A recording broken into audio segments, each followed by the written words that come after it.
Thursday, I think you forced Brooklyn at 20 turnovers. I think Milwaukee had 23 turnovers this evening. Just talk about the aggressiveness of your defense and how happy you are about the defense you're showing today. Yeah, well, it starts at the point of attack, with McKeel tonight, Dyson as well. I think those guys, when you see that, everybody's got to raise their level some. You're looking at a guy working like that, something Gabe comes in, picks up. It's everybody's trying to be aggressive but also solid at the same time. I think that's really important. You don't want to be gambling. You just want to make people work.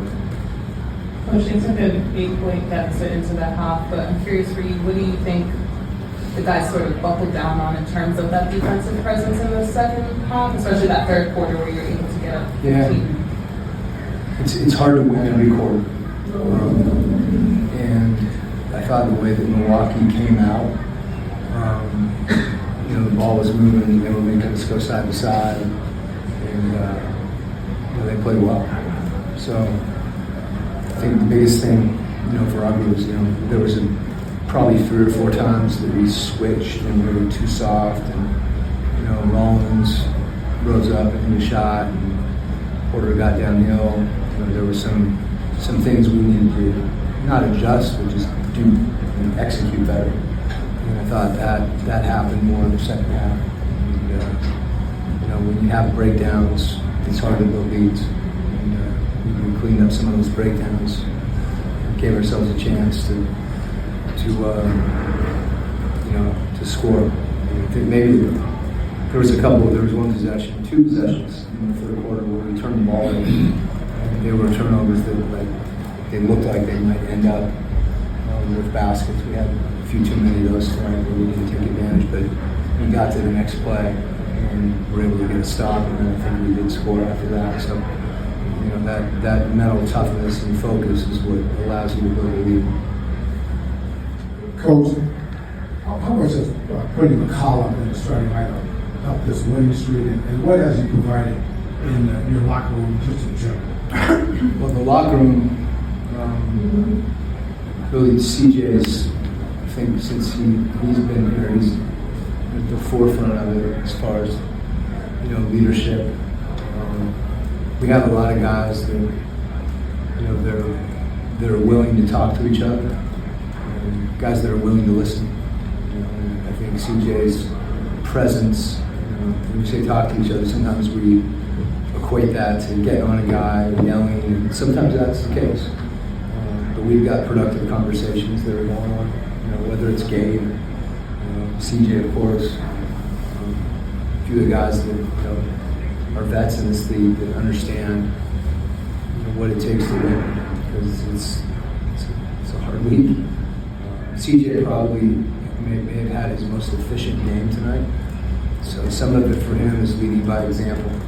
When he's got an opportunity to rise up and shoot a 3 in transition, or there's a pick and roll and he's got an open shot, and then the other times where he's been willing to get off the ball, and I think that's that makes his voice even stronger and more credible when we're talking about playing with the pass. So good to have that presence in the locker room.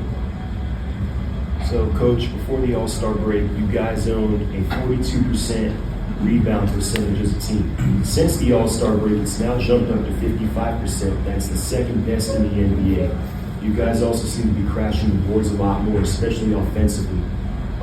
What adjustments or emphasis have you and your staff made that have led to this kind of turnaround? Yeah, that's the emphasis. It's, I think this is a different team. Half of the players are different, so it's hard for us this year to compare teams to teams. That said, in addition to having some adjustments, we have a lot of our core guys that have been here, whether it's JJ, McKeel, Dyson, Onyeka. Those guys are giving themselves up, and they're doing things. I guess the best way, I think we're doing things collectively.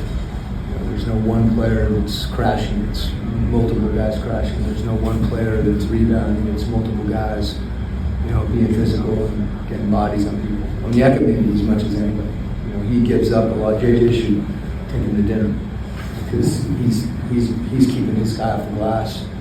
And I think there's also some habits where we were walking into the rim, the ball's going over our heads, and some of those things, just being more disciplined on things that we've worked on.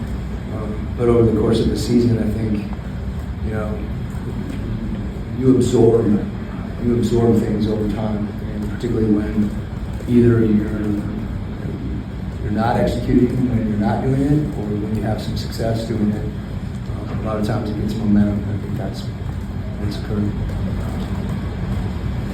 Okay.